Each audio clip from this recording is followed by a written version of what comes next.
قابل عزت اکرام و تکریم میرے معزز بزرگوں، بھائیوں اور دوستوں، السلام علیکم ورحمۃ اللہ وبرکاتہ۔ سرکار دو عالم صلی اللہ علیہ وآلہ وسلم کی ولادت باسعادت اور آپ کے میلاد کا مہینہ ربیع الاول چل رہا ہے۔ آقا کریم حضور اکرم صلی اللہ علیہ وآلہ وسلم کے بارے میں آپ کی والدہ ماجدہ حضرت اماں آمینہ فرماتی ہے کہ جب نبی کریم علیہ الصلوۃ والسلام کی ولادت باسعادت ہوئی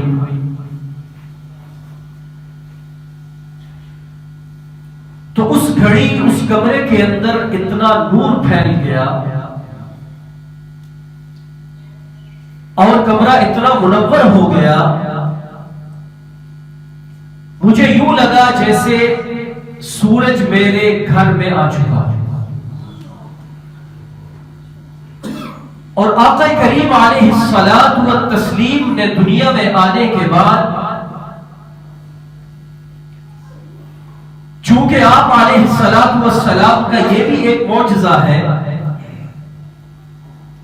اور یہ بات ضمن میں عرض کرتا چلوں کہ نبوت کا جو عرصہ ہے 40 سال کی عمر، اس سے پہلے کے جو واقعات ہیں جو اللہ کے نبی علیہ الصلوۃ والسلام کے ساتھ پیش آئے اور عموماً عادتاً ایسے واقعات پیش نہیں آ سکتے، انہیں ارہاس نبوت کہا جاتا ہے۔ اور جو 40 سال کے بعد کے واقعات خلاف عادت یا خرق عادت پیش آئے، انہیں معجزات کہا جاتا ہے۔ تو آقا علیہ الصلوۃ والسلام جب دنیا میں تشریف لائے تو آپ کے جسم اقدس پہ کسی قسم کی گندگی کا نام و نشان نہیں تھا، بلکہ آپ علیہ الصلوۃ والسلام پاک پوتر اور نہائے ہوئے دھلے ہوئے اس دنیا میں آئے۔ بچے کا ختنہ کیا جاتا ہے، نبی علیہ الصلوۃ والسلام مختون دنیا میں آئے، آپ کا ختنہ ہوا تھا، اور دنیا میں آنے کے بعد اللہ کے نبی علیہ الصلوۃ والسلام کے بارے میں اماں آمینہ فرماتی ہے کہ میں نے دیکھا کہ آپ نے کروٹ لی اور زمین پر اللہ رب العزت کے ہاں سر بسجود ہوئے، اور جس طرح ایک بڑا انسان سجدہ کرتا ہے بالکل اسی طرح آپ علیہ الصلوۃ والسلام نے مکمل سجدہ فرمایا کہ اچانک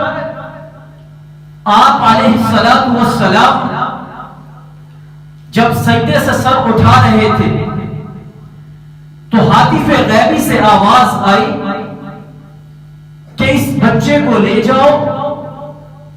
مشرق مغرب شمال جنوب کی سیر کرواؤ،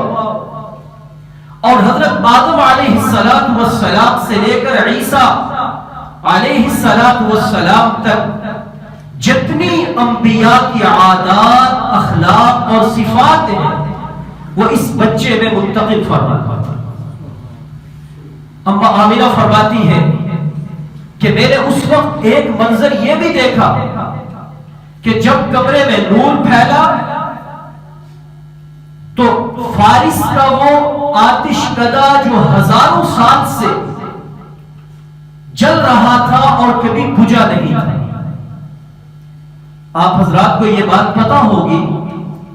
کہ اس وقت دو بڑی طاقتیں دنیا کے اندر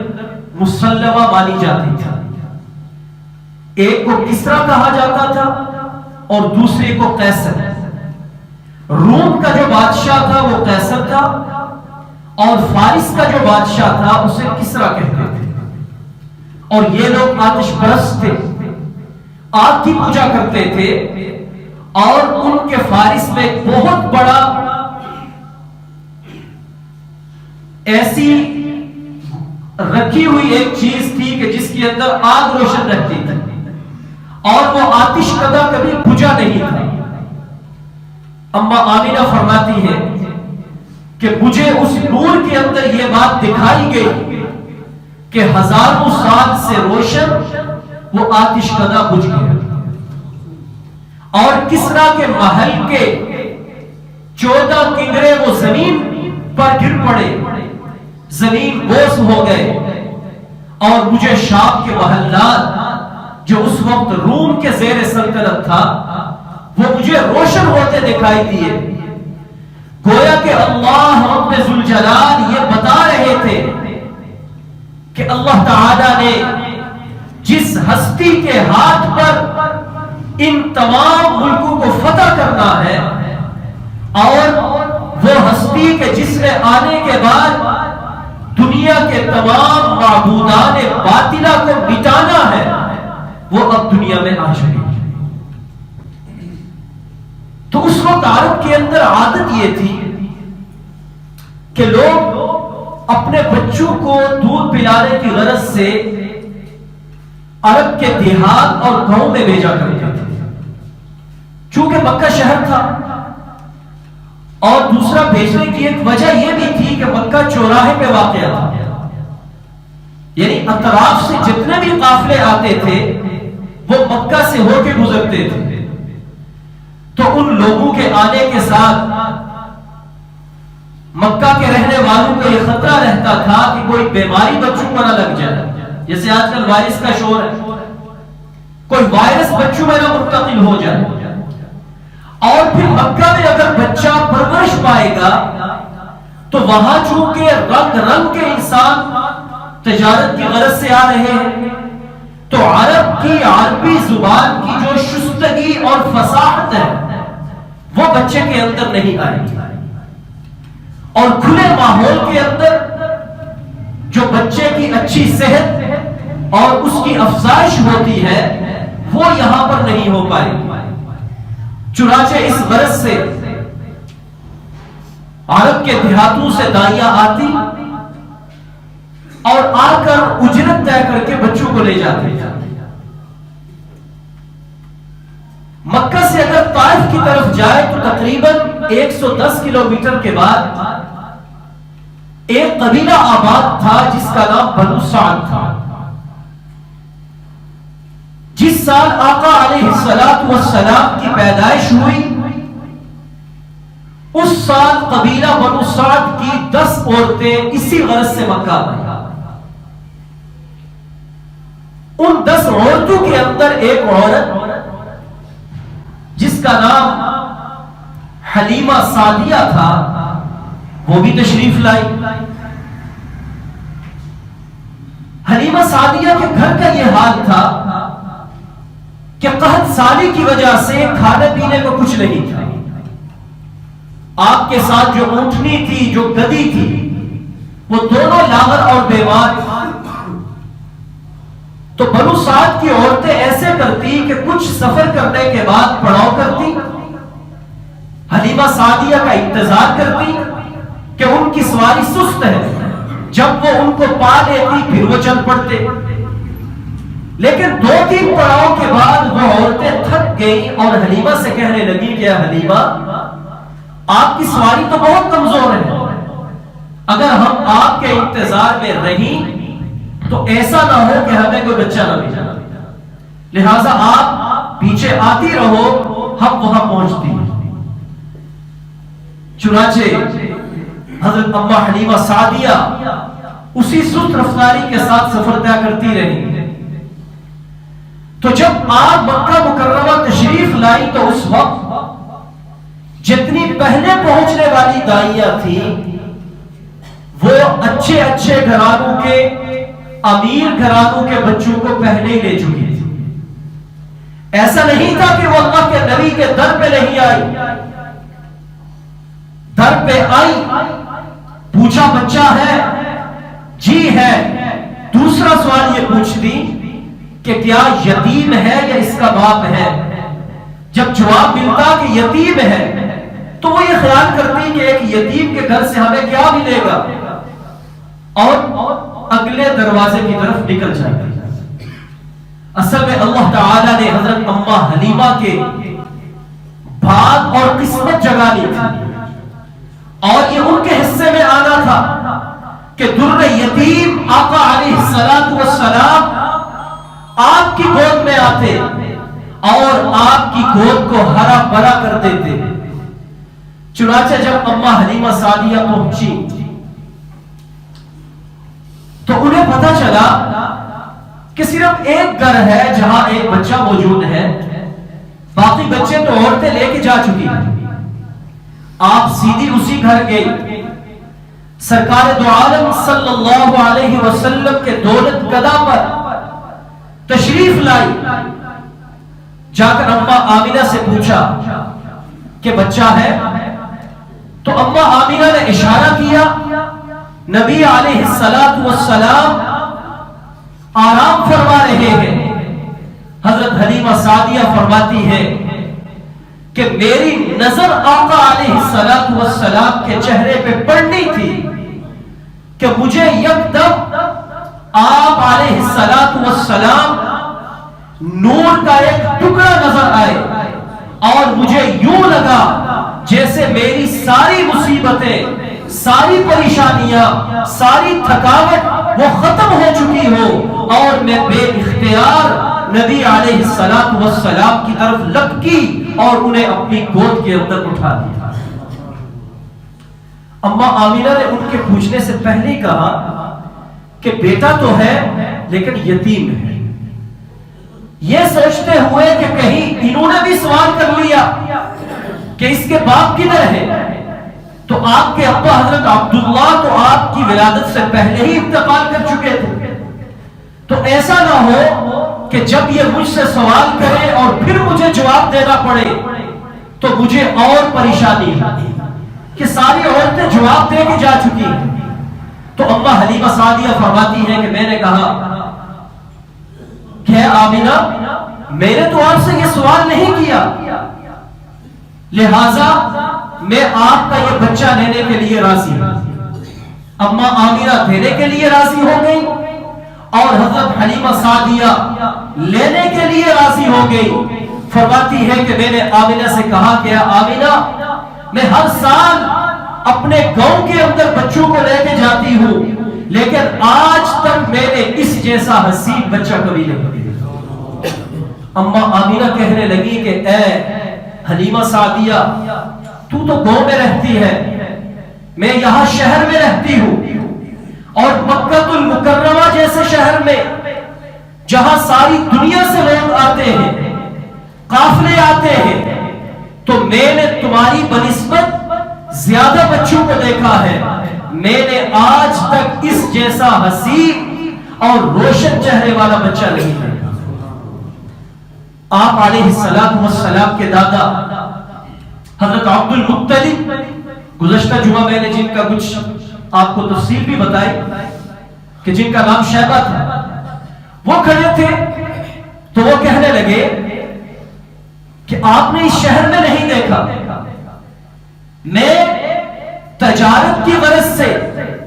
اور اپنے قبیلے کے سردار ہونے کے ناطے کئی ملکوں میں پھر چکا ہوں، کئی شہروں میں جا چکا ہوں،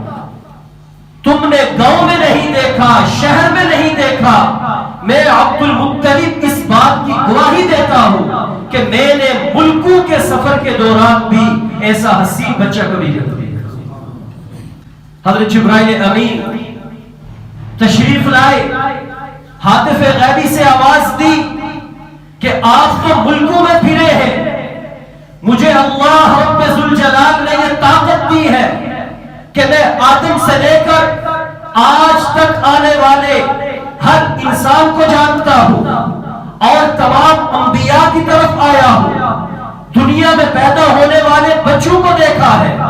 اللہ رب ذوالجلال نے مجھے جو طاقت عطا کی ہے میں اس کی بنا پر یہ کہتا ہوں کہ میں نے بھی آج تک دنیا میں ایسا کوئی حسین و جمیل بچہ نہیں دیکھا۔ اور ذرا چشم تصور سے دیکھیں تو گویا کہ اللہ رب ذوالجلال اس وقت یہ فرما رہے ہوں گے کہ اے حلیمہ تو نے گاؤں میں نہیں دیکھا، اے آمینہ تو نے اس جیسا حسین و جمیل شہروں میں نہیں دیکھا، عبد المطلب تو نے ملکوں میں نہیں دیکھا، اے جبرائیل امین تو میں دنیا میں نہیں دیکھا، میں رب کبریا یہ اعلان کر رہا ہوں کہ میں نے اس جیسا حسین اور جمیل بچہ پیدا ہی نہیں کیا۔ آقا علیہ السلام اللہ رب ذوالجلال کے نہ صرف محبوب تھے بلکہ اللہ رب ذوالجلال نے آپ علیہ السلام کو تمام انبیاء سے اور کائنات کی ہر ایک چیز سے زیادہ حسن عطا کیا۔ حضرت یوسف کے بارے میں قرآن میں آتا ہے کہ جب زلیخا کی سہیلیوں نے اور وہاں کی عورتوں نے انہیں دیکھا، قطعن ایدیہن، انہوں نے سیب پر چھری چلانے کی بجائے اپنے ہاتھوں پہ چلائی اور وہ کہا قُلْ حَاشَ لِلَّهِ مَا هَذَا بَشَرًا، کہ یہ کوئی انسان نہیں ہو سکتا۔ لیکن اما عائشہ فرماتی ہے کہ زلیخا کی سہیلیوں نے جب یوسف کو دیکھا انہوں نے ہاتھوں میں چھریاں چلائی، لیکن جن صحابہ نے، آپ کے پروانوں نے، عاشق مستانوں نے آپ کو دیکھا انہوں نے آپ کے لیے اپنی گردنیں قربان فرمائی۔ حسن یوسف، دم عیسیٰ، ید بیضہ داری، آنچ خوباں ہوادارن تو تنہا رہا، کہ اللہ تعالیٰ نے وہ تمام صفات جو تمام انبیاء کو عطا فرمائی تھی وہ اللہ رب ذوالجلال نے سب کی سب جمع فرما کر ایک آقا کریم علیہ السلام کو عطا فرما دی۔ اما حلیمہ سعدیہ فرماتی ہے کہ آقا علیہ السلام کو لے کر نکلی، باہر میرے خاوند انتظار کر رہے ہیں، وہ بیچارے بھی بیمار، اونٹنی بھی لاغر اور کمزور، تو میں اپنے خاوند کے پیچھے اونٹنی پہ بیٹھ گئی اور نبی علیہ السلام میری گود کے اندر ہے۔ اب اس وقت جو ماجرا ہوا وہ یہ کہ ہم اونٹنی کو اٹھاتے ہیں چلانے کے لیے، وہ چل نہیں رہی، اور دوسرا جو ان کی گدی تھی اس نے جب نبی علیہ السلام کو دیکھا، اس ننھے مولود کے چہرے انور پہ نظر پڑی تو ایک روایت یوں آتی ہے کہ اس گدی نے آقا علیہ السلام کو دیکھنے کے بعد کعبہ کی طرف منہ کیا اور ایک بار نہیں، ایک بار، دو بار، تین بار اس نے اللہ تعالیٰ کے سامنے سجدہ شکر ادا کیا کہ جانور بھی اللہ کے نبی کو پہچانتے تھے۔ تو فرماتی ہے کہ ہم شش و پنج میں پڑ گئے کہ اونٹنی اٹھنے کا نام نہیں لے رہے، اسے ہم مار بھی رہے ہیں۔ تو میرے ذہن میں یہ بات آئی کہ یہ بڑی سعادتوں والا بچہ لگتا ہے، بڑی قسمت والا لگتا ہے، اور اس کا خاص مقام ہے، کہیں بے ادبی تو نہیں ہو رہی کہ میں نے اس کو پیچھے بٹھایا ہوا ہے اور اگر میں اسے آگے کروں تو اونٹنی شاید چل پڑے۔ فرماتی ہے کہ میرے آقا علیہ السلام کو اپنے خاوند کی گود میں دیا، اونٹنی ایسی کھڑی ہوئی جیسے وہ کبھی بیٹھی ہی نہیں تھی، اور سفر شروع ہوا۔ جتنی عورتیں پہلے آ کر بچوں کو لے کے جا چکی تھی، راستے میں ہر ایک کو وہ اونٹنی کراس کرتے ہوئے آگے نکل گئی۔ وہ عورتیں حیران پریشان کہنے لگی کہ حلیمہ آتے ہوئے تو بڑی لاغر اور کمزور اونٹنی تھی، اب جا رہی ہو، کیا سواری بدل لی ہے، کیا اونٹنی بدل لی ہے؟ اما حلیمہ سعدیہ فرماتی ہے کہ میں نے جو تغیرات اور جو تبدیلیاں آقا علیہ السلام کو اٹھانے کے بعد اپنے میں محسوس کی تھی، مجھے یقین ہو گیا تھا کہ یہ سب برکات، سعادتیں یہ اللہ کے اس ننھے منھے مولود کی وجہ سے ہے کہ میں نے جب آپ کو اٹھایا تو میری چھاتی جو قحط سالی کی وجہ سے خشک ہو چکی تھی وہ اچانک لبالب بھر گئی، اور جب میں اونٹنی پہ بیٹھی، اونٹنی تیز رفتار اور چستی کے ساتھ بھاگ پڑی تو میں نے ان عورتوں سے کہا کہ جو میں دیکھ رہی ہوں وہ تمہیں نظر نہیں آ رہا، سواری تو وہی ہے لیکن آج اس اونٹنی کا سوار بدل چکا ہے۔ اور جب گھر پہنچتی ہے تو چونکہ بنو سعد کے اندر قحط نے ڈیرے ڈالے ہوئے تھے، بکریاں جاتی خالی پیٹ واپس آ جاتی، دودھ نہیں ہوتا تھا۔ اما حلیمہ فرماتی ہے کہ اب جب میں نے بکریوں کو بھیجا، وہ گھر واپس آئی، ان کے تھن دودھ سے لبالب بھرے ہوئے، گھر کے سارے برتن بھر گئے، لیکن ان کے تھنوں سے دودھ تھا کہ اسی طرح موجود تھا جس طرح ابھی دودھ نکالا بھی نہ گیا۔ یہ اللہ کے نبی کی برکات کہ آپ دنیا میں تشریف لا چکے ہیں۔ دوسری عورتوں نے جب دیکھا کہ حلیمہ کی بکریوں کا اتنا دودھ، سوچنے لگی کہ شاید کسی خاص جگہ سے چر کے آتی ہے، تو وہ بھی اپنی بکریاں وہاں جا کر چرانے لگی۔ لیکن جب ان کی بکریاں آتی اور اما حلیمہ سعدیہ کی آتی، اللہ کے نبی کی برکت سے ان کے تھن دودھ سے بھرے ہوتے اور ان کی بکریاں اسی طرح قحط سالی کا شکار کرتی۔ اور آپ علیہ السلام جو اللہ رب ذوالجلال نے ہماری طرف تمام نبیوں کے سردار نبی بنا کر، تمام نبیوں کے خاتم النبیین نبی بنا کر، اور تمام نبیوں کے اعلیٰ نبی بنا کر ہماری طرف بھیجے، میرے بھائیوں آپ علیہ السلام کے دنیا میں آنے کے ساتھ ہی اللہ تعالیٰ کی طرف سے برکات کا نزول، اللہ تعالیٰ کی طرف سے سعادتوں کا نزول، اللہ تعالیٰ کی طرف سے خوشحالی کا نزول شروع ہوا۔ اور ایک روایت یہ آتی ہے کہ جب آپ 9 سال کے ہوئے، مکہ کے اندر قحط آ گیا، تو مکہ کے سرداروں نے مل کر طے کیا، اور جب وہ آپس میں کوئی فیصلہ کرتے تھے تو ایک خاص طریقہ اختیار کرتے تھے۔ ایک جانور کا خون ایک بڑے ٹب کے اندر جمع کرتے، اس میں سارے ہاتھ ڈالتے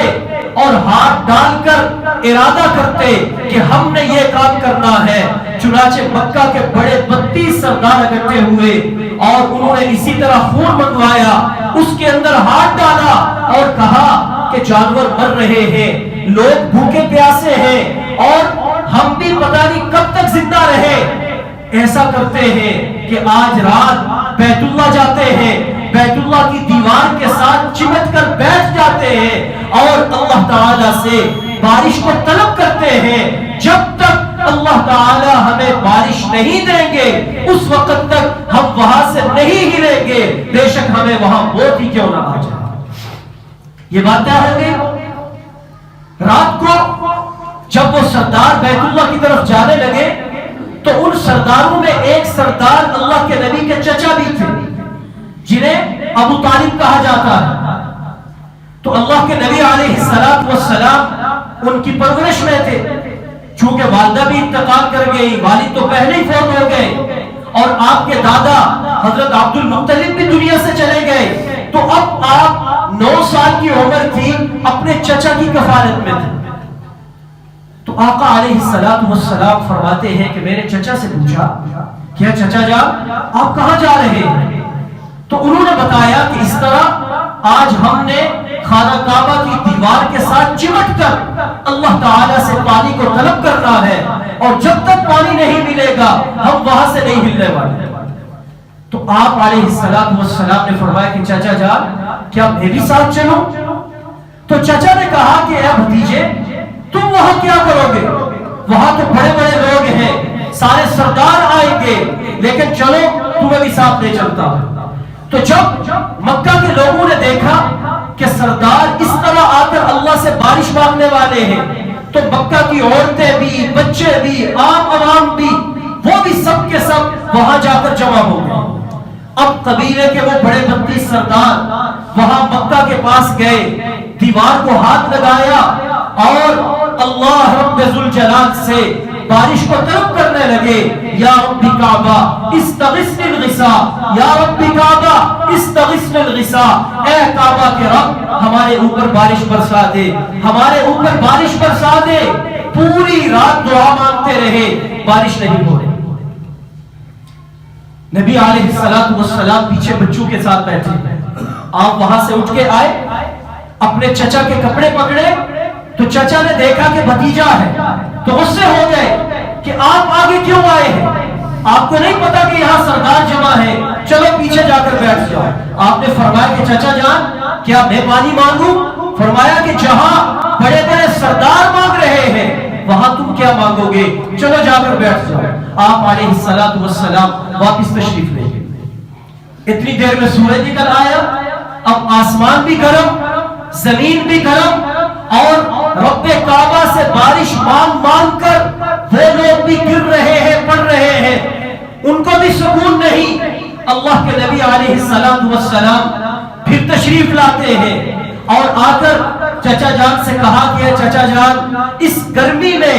اللہ سے دعائیں مانگ مانگ کے آپ کو پسینہ آ چکا ہے، میرا یہ دل کر رہا ہے کہ میں آپ کا پسینہ صاف کروں۔ چچا کو رحم آ گیا، آپ کا پسینہ اللہ کے نبی نے صاف کیا، انہوں نے آپ کو اپنی گود میں لے لیا۔ اب جب گود میں لیا تو اللہ کے نبی نے فرمایا چچا جان کیا میں پانی مانگوں؟ چونکہ ان کو رحم آ چکا تھا، پیار اور لاڈ آ چکا تھا، تو چچا جان نے کہا کہ تم کیا مانگو؟ ساتھ والے ایک سردار نے جب یہ بات سنی تو اس نے ایک اعلان کر دیا، اس نے کہا پانی آ گیا، پانی آ گیا۔ تو سرداروں نے کہا تم بولے تو نہیں ہوگے، کدھر پانی آ گیا؟ آسمان سے دھوپ آ رہی ہے، زمین گرم ہے، قحط سالی کا ہم شکار ہیں۔ تو اس نے کہا یہ جو بچہ محمد ہے یہ کہہ رہا ہے کہ میرے پاس ایک ایسا طریقہ ہے کہ میں وہ کروں گا تو پانی آ جائے۔ لہذا سب اللہ کے نبی کی طرف متوجہ ہوتے ہیں۔ اللہ کے نبی علیہ السلام نے فرمایا کہ اگر آپ کہتے ہو تو میں پانی مانگتا ہوں، لیکن اس کے لیے ایسا ہے کہ پہلے تم پانی مانگ رہے تھے، میں پیچھے بیٹھا تھا، اب مجھے پانی مانگنا ہے، لہذا تم سارے پیچھے جا کر بیٹھو۔ 20 سردار تو چلے گئے، 12 سردار نہیں جا رہے، اور وہی تکبر اعلیٰ کہ ہم نہیں پیچھے جاتے، آپ ایک چھوٹے بچے ہیں، آپ کے کہنے پہ ہم نہیں آئیں گے۔ اللہ کے نبی علیہ السلام اس وقت جلال کی کیفیت میں آئے، آپ نے کپڑا اپنے کندھے پہ ڈالا اور ان سے فرمایا کہ اگر تم پیچھے نہیں جاؤ گے اور مجھے پانی نہیں مانگنے دو گے، قیامت آ جائے گی لیکن تم پر کبھی پانی نہیں برسے گا۔ اب لوگوں نے کہا کہ آپ کو بھی پیچھے آ جانا چاہیے۔ وہ 12 سردار بھی چلے گئے، لیکن وہ کالے منہ کے ساتھ جلے ہوئے بھنے ہوئے آقا علیہ السلام کعبہ کے پاس تشریف لاتے ہیں۔ آپ نے زبان سے کچھ نہیں بولا، روایات میں آتا ہے کہ آپ نے ہلکا سا چہرہ آسمان کی طرف اٹھایا، آپ کا تھوڑا سا چہرہ آسمان کی طرف اٹھنا تھا کہ اچانک بادل جمع ہونا شروع ہو گئے۔ نبی علیہ السلام نے اپنا چہرہ انور تھوڑا اور آسمان کی طرف اٹھایا۔ صحابہ فرماتے ہیں، روایت آتی ہے کہ اچانک رم جم کی برسات شروع ہو گئی، اور تیسری دفعہ جب آپ نے اپنا مکمل چہرہ انور آسمان کی طرف اٹھایا، موسلادھار بارش شروع ہوئی۔ اب سارے بھیگ رہے اور سب کہہ رہے محمد آ گئے، محمد آ گئے، یہ گیت گاتے ہوئے وہاں سے گھروں کو جانے لگے کہ اچانک ہاتف غیبی سے آواز آئی، او میرے محبوب آپ نے اتنی تکلیف کیوں کی، اپنے چہرے کو آسمان کی طرف کیوں اٹھایا؟ اگر آپ انگلی کا اشارہ کرتے تھے میں آپ کا رب پھر بھی موسلادھار بارش برسا دیتا۔ یہ آقا علیہ السلام کی برکتیں ہیں۔ آپ کے اس دنیا میں تشریف آوری کا اللہ تعالیٰ کی طرف سے اس امت کے لیے وہ انعام اور احسان ہے کہ ہم قیامت تک اس کا حق ادا نہیں کر سکتے۔ اور یہی وجہ ہے کہ آپ علیہ السلام کی وہ مبارک ہستی کہ جسے اللہ بھی اپنا محبوب قرار دیتا ہے، آج ہمیں بھی اللہ کے نبی ہر چیز سے زیادہ محبوب ہے۔ کیا آپ کو بھی محبوب ہے کہ نہیں؟ یہ ہمارا ایمان ہے، عقیدہ ہے، ہماری جان سے بھی زیادہ ہمیں اللہ کے نبی محبوب ہے۔ لیکن میرے بھائی آخر میں خلاصہ کلام کہہ کے اجازت دینے لگا ہوں، مجھے بتائے اگر اللہ کے نبی ہمیں محبوب ہے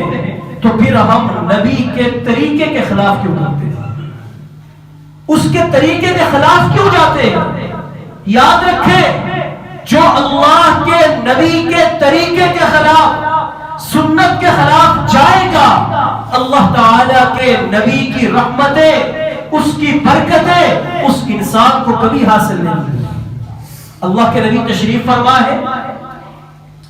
احادیث کی کئی کتب کے اندر یہ روایت موجود ہے، ایک شخص آئے، ان کے ہاتھ میں سونے کی انگوٹھی تھی، شاید نئے نئے مسلمان ہوئے ہوں، آ کر اللہ کے نبی کے سامنے بیٹھ گئے۔ حضرت ابن عباس راوی ہے، حضرت عباس اللہ کے نبی کے چچا، ابن عباس آپ کے چچا زاد بھائی، وہ روایت کر رہے ہیں، فرماتے ہیں کہ نبی علیہ السلام نے جب ان کو دیکھا تو آپ نے چہرے انور یوں پھیر دیے، تو اس آدمی نے سمجھا کہ شاید کوئی پرابلم ہے، وہ وہاں سے اٹھے اور اللہ کے نبی کے اس طرف سامنے آ کر بیٹھ گئے۔ اللہ کے نبی علیہ السلام نے چہرے انور